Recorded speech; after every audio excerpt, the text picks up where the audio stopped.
Hey everybody, it's Kneecap here, and in this video I'm going to be going over how to unlock the Dark Iron Dwarves. There are 3 prerequisites for this, however. First one is that you do have to have an Alliance character at 120 and then unlock some things from there.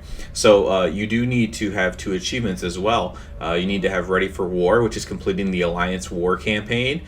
Those quests are the ones that you get on the boat, usually from Halford Rimbane, and if you don't know exactly where you are, you can check in your achievement log, just type in Ready for War in the search and see where you're at on that. The other thing is you do have to be exalted with the 7th Legion. In order to do that, you mostly need to do world quests over in the Horde, the Horde Islands, or the Horde territories, I guess you'd say.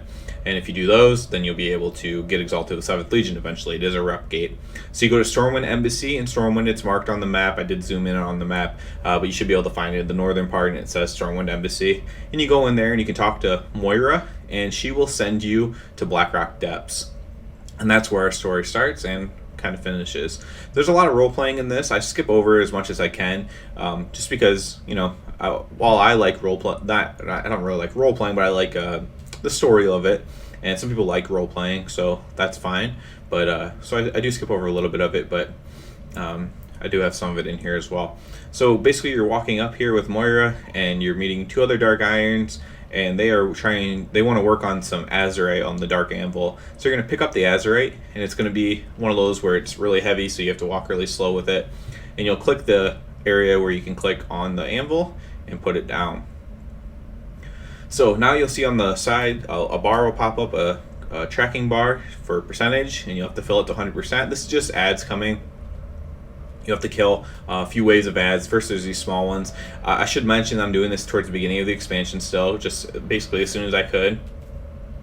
And, you know, I don't have great gear, and it's still pretty easy. If you're doing this later on, it's probably going to be even easier for you. But go slow if you don't have any gear, or, you know, you're not into, you know, DPSing hard and stuff like that.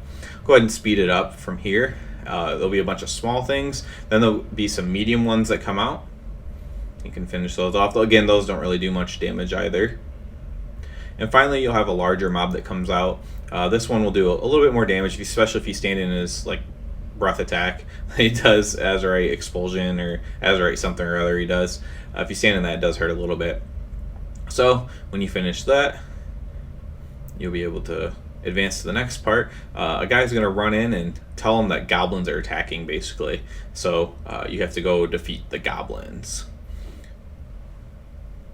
So you're going to head the way that the guy ran in from, towards the goblins. You have to kill 8 of them, I believe, and there's exactly 8 goblins. So you do have to kill every single one of them. They are ranged. They do like to shoot at range, so I'll go ahead and speed this up. So it's hard to kind of pull all of them, but pull as many as you're comfortable with. It's a little bit annoying. I'm not going to lie, this ally race was a little bit tedious. Some parts of it were, at least. While I did overall enjoy the storyline of it. So after you finish off this last one, they're going to open up the door for you. If you've run Blackrock Depths, you might know about this door. And it takes a little while for them to get it cranking open, I guess. They're going to walk through the door. Now you're going to see you have another tracking bar. These bombs that are on the ground, if you get close to them, they'll spawn. If you've run Motherlode before, it's very similar. Those do hurt. Explosions on the ground also hurt. So you're going to fill up your bar. Go ahead and speed this up. Fill up your tracking bar there to 100%. You have to kill quite a few things, unfortunately, for this. I tried pulling a lot at one point, and I know I did take quite a bit of damage between all the fire on the ground and everything like that. I was too newbie to stand out of. But pull as many as you're comfortable with, as always. You don't have to pull everything. You can also activate the war golems on the side if you're having trouble. They will help you fight stuff as well. Does not give you any status. So you'll get a little cutscene here, and you'll see this female goblin come in. So this is actually the 3rd boss in the Motherlode instance. If you have done Motherlode before, that's actually the 3rd boss in there. So she's in there trying to steal the Azerite, basically. So now you have to defeat her. So you'll see she has quite a bit of health. She's an elite. You don't actually have to kill her, though. I don't know if it's time gated. We'll go ahead and speed this up. Or it's a certain percent. If it's a certain percent, it's about 75%. Or it's time gated. But you do not have to get her all the way down, which would probably take quite a bit of time. unless you're at the end of BFA when you know you have probably considerable gear at that point for this at least. So around that percentage, here you go, or time. Here comes the big machine. It's going to stun you in place and escape away with the goblin. Still stunned. And at this point, we need to go back to the Dark Anvil. If you have some movement speed stuff, this is really beneficial for you. My one little horse was not helping me too much. It was a long run back. They could probably do something like let you jump on some mount or something like that to get back. But when you get back, you'll have that completed, and you'll be able to talk to Moira. Now, I did mention that the goblin was from Motherlode, so this is where we're actually going to have to go next. So you do have to run an instance. So you're going to get a decent amount of Azurite, especially if you're doing it at the beginning of the expansion. That's a decent amount of Azurite that you're going to get for doing this. So the next step of this was we need to go to the Motherlode. If you click on the mole machine, that'll take you back to Stormwind. So as far as Motherlode goes, my advice is to just run it on normal difficulty. I thought about maybe putting in like a little mini guide for the bosses in here for people, but just queue for it on normal. Stay in Stormwind so that way you can minimize your travel time. Obviously, if you have to queue as DPS, it's going to take a little while. Maybe you don't want to wait. That's fine. But definitely beneficial just to run on normal real quick, get it done, because it doesn't have to be done at any significant difficulty by any means. So here I am just at the last boss defeating it, and you'll be able to loot the foe hammer, and I actually had 2 other people in my group doing the same thing at this point. And then when I leave party, since I stayed in Stormwind, that's where I will pop up at. You'll go inside the embassy, and I stopped here for some reason, but we're going to go and talk to Moira and get our Azurite. And the next part is actually going to send us to the Molten Core. There's a little bit of talking, but then you can, I had to switch specs back to Rat as well, but then you'll be able to talk to Moira and go to the Molten Core.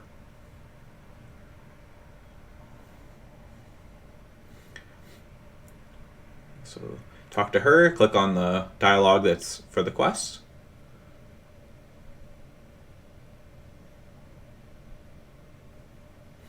And then there we go. So this one's kind of cool. So we're going to drive around in this tank. It's in Molten Core. If you've run Molten Core before you, this looks extremely familiar to you. If not, I recommend you go run it just because it's fun to run, even just for transmog or whatever. So you have 2 abilities. Number 2 makes you go really fast and kill anything you hit. That's kind of neat. And number 1 shoots frost out and does pretty considerable damage to these fire beings. So from this point, we're just going to run straight to where Ragnaros spawns. It's the first left on the map, basically. Rocks pretty much block off every other way, so you don't have to worry about getting lost too much. And then you'll just have to take the first left.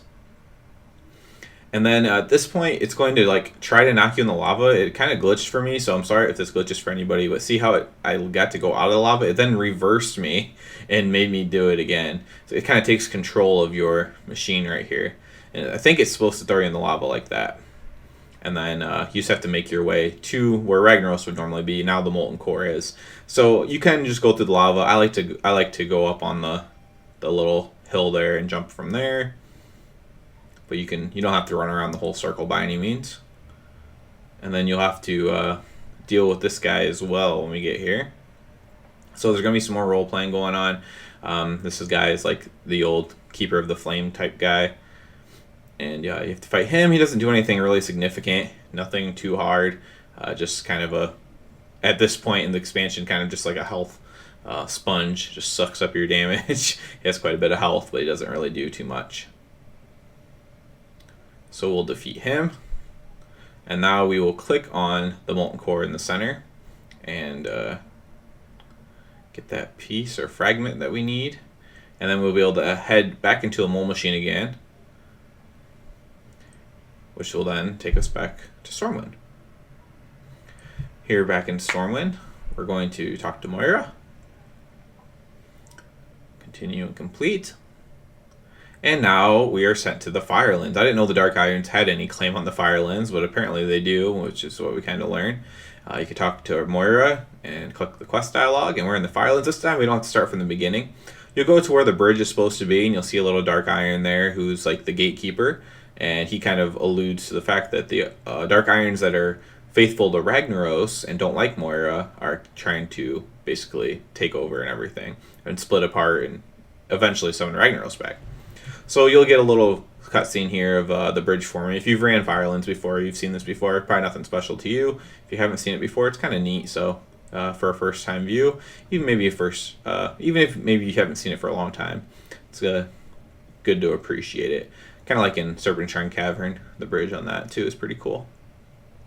So you can mount here. You'll see you need to fill up a bar again. So just kill as much stuff as you need to. I basically killed almost everything. You don't have to kill everything, I found out towards the end. I did have a few too many. And then when you get to the end here, you're going to confront this judge here. And he's going to basically tell you all their plans and everything. So they're trying to bring Ragnaros back. They don't like Moira. They don't care for her. She's not the real queen. You know, she's a Bronzebeard. She's not a true Dark Iron kind of thing. And instead of trying to control Ragnaros, this group of Dark Irons is going to just serve him as their slaves, like willingly. So just don't stand in fire for him. Basically, he puts fire on the ground right under him, and he puts the little swirlies. Just don't stand in that. It's pretty easy. And for the next part, all you have to do is get close to the pool, and you'll see a little tracking bar again that needs to go to 100%. You're just going to suck lava up. You don't have to click anything. When you get close, it should just activate, and you'll be able to start sucking up the fire, the energy, whatever it is that you need there. After this gets full, which doesn't take too long, another mole machine will pop up, which is handy for Dark Irons, you know. Instant travel. Head back to Stormwind Embassy again, and you're almost done at this point. And you can turn that in. And now we need to go back to BRD to repair the Dark Anvil, because that was the whole thing we started with there. That's why we're gathering all this stuff. So you see it right there, and then you're able to just interact with it, get it fixed. Now it's all nice and fixed. Good. Blacksmiths can still make their stuff. And then you can turn in the quest. And now you're going to get the quest, and while unlocking it, you'll also get the mountain as well, which is what I took a moment to look at there. And we're going to go into Stormwind, and we're going to go in and turn it in, and it's going to give us the mount and the achievement. So if you have any questions about anything, feel free to comment below. Please subscribe, comment, share, like, all that kind of stuff. It helps me out a lot, and I very much appreciate it. I'm going to show you the mount really quick as well. So let's go ahead and find that. Dark Iron Core Hound. So there's that. Looks pretty cool. But yeah, please subscribe, everybody. Appreciate it. And everybody, have a good one. Hey everyone, thanks for watching. If you haven't already, go ahead and please subscribe below. You can catch my gaming thoughts and activities on Twitter at RealKneecap. And you can also find me playing live on Twitch at KneecapKilla. Hopefully I'll see you soon. And of course, everybody have a good one.